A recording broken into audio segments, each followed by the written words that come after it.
All right, everyone.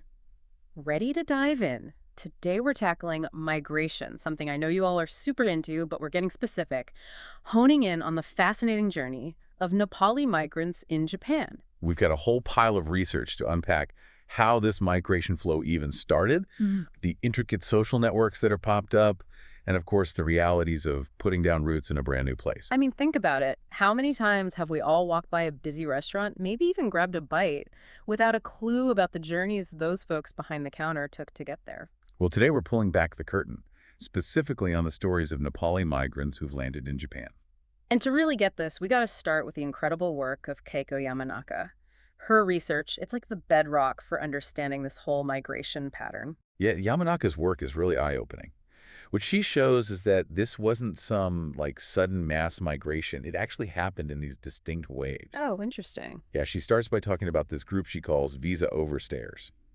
Folks who came to Japan legally but ended up staying longer than their visas allowed, often facing, pretty tough living and working situations because of it. Wow, that's a side you don't always hear about. Adds a whole other layer to things, doesn't it? It really does. And then Yamanaka points out this shift, right? Students starting to arrive from Nepal, looking for educational opportunities, new chances. Makes sense. And more recently, you see this rise in skilled workers coming in chefs, Mm. especially entering through these specific visa programs. Which brings us to that cook visa everyone's talking about. I know you're big into food systems, so this has got to be right up your alley. It's wild how Japan basically said, we need chefs. And Nepali migrants, with their amazing culinary background, were ready to answer the call. It really highlights how migration often boils down to these very particular needs in the receiving country.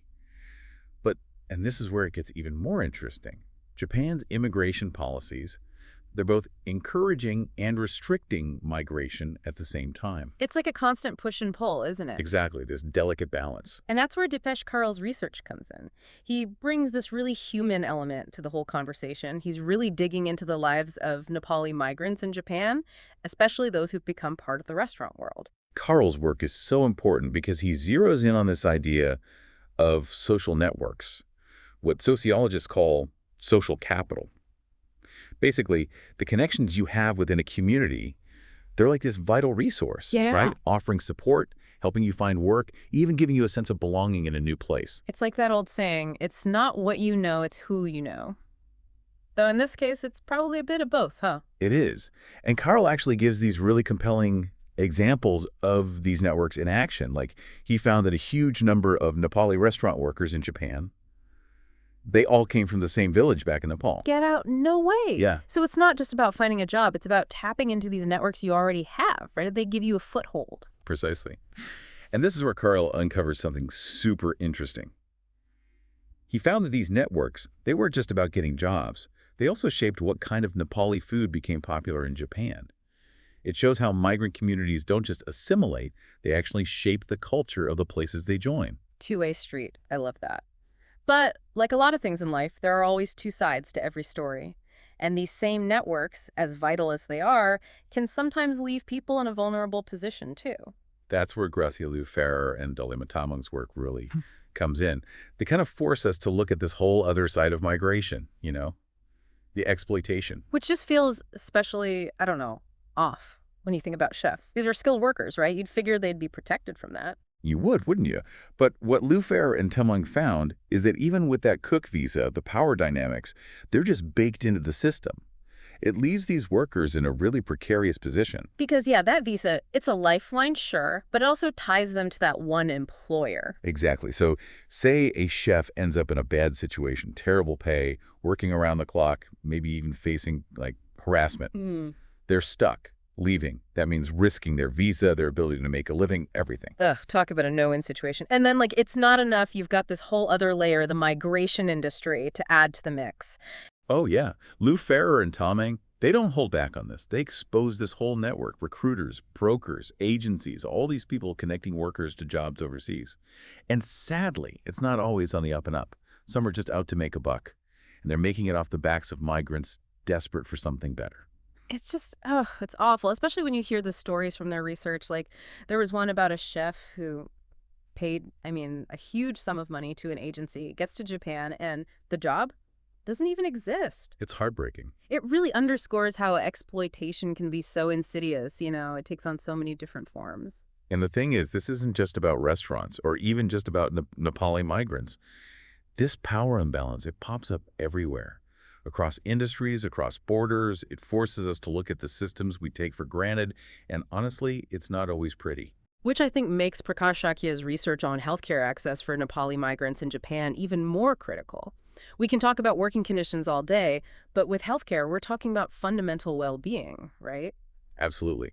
Shakya's work is so essential because it sheds light on the very real hurdles many Nepali migrants face trying to get health care in Japan. I mean, we're talking about language barriers, lack of health insurance, even cultural factors that might prevent folks from seeking help when they need it most. It's easy to forget how vital something like understanding what a doctor is telling you or navigating a complicated medical system can be. Totally.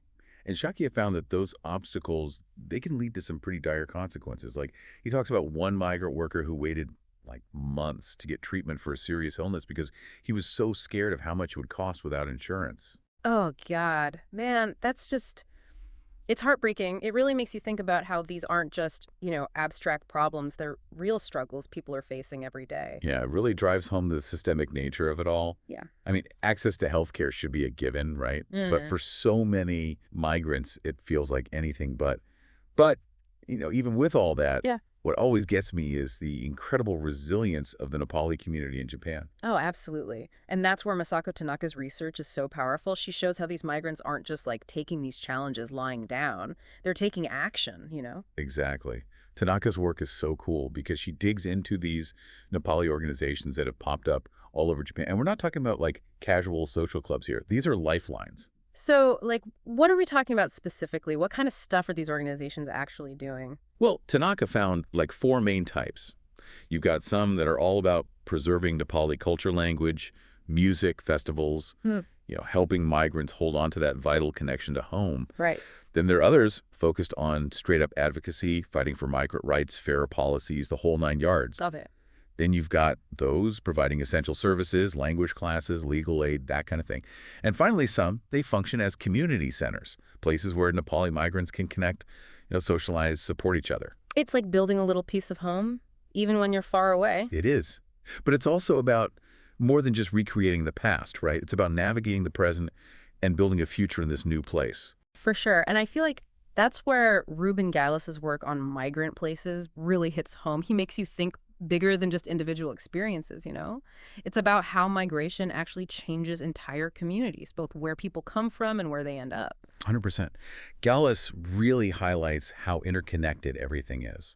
Like Nepal and Japan, they're not just two separate dots on a map. Mm. They're linked by these flows of people, of cultures, of ideas. It's like realizing that the world is woven together in all these ways we don't always see. And I think when you start digging deeper, like we've done today, you begin to understand how the choices people make to leave, to stay, to build a life they have, these ripple effects, they go way beyond any one person. Absolutely. It makes you think, right? Yeah. Like the next time you're about to grab a bite at a restaurant, you might find yourself wondering about the people who prepared that meal, their journey, where they're from, what stories do they carry, what have they overcome to get to where they are now. It's about recognizing those connections, those threads that link us all. It's about resilience, about adaptation, about that very human desire for belonging, for opportunity, for something better. And as we've seen today, it's a journey that comes with both incredible challenges and incredible hope. Man, I'll say, this has been a real eye-opener. It's amazing what you can learn when you just take the time to scratch beneath the surface.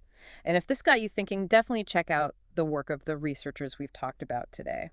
They offer some seriously valuable perspectives on Nepali migration to Japan and on the bigger picture of human movement around the world. And as always, huge thanks to you, our listeners, for joining us on this little journey. Until next time, stay curious, everyone.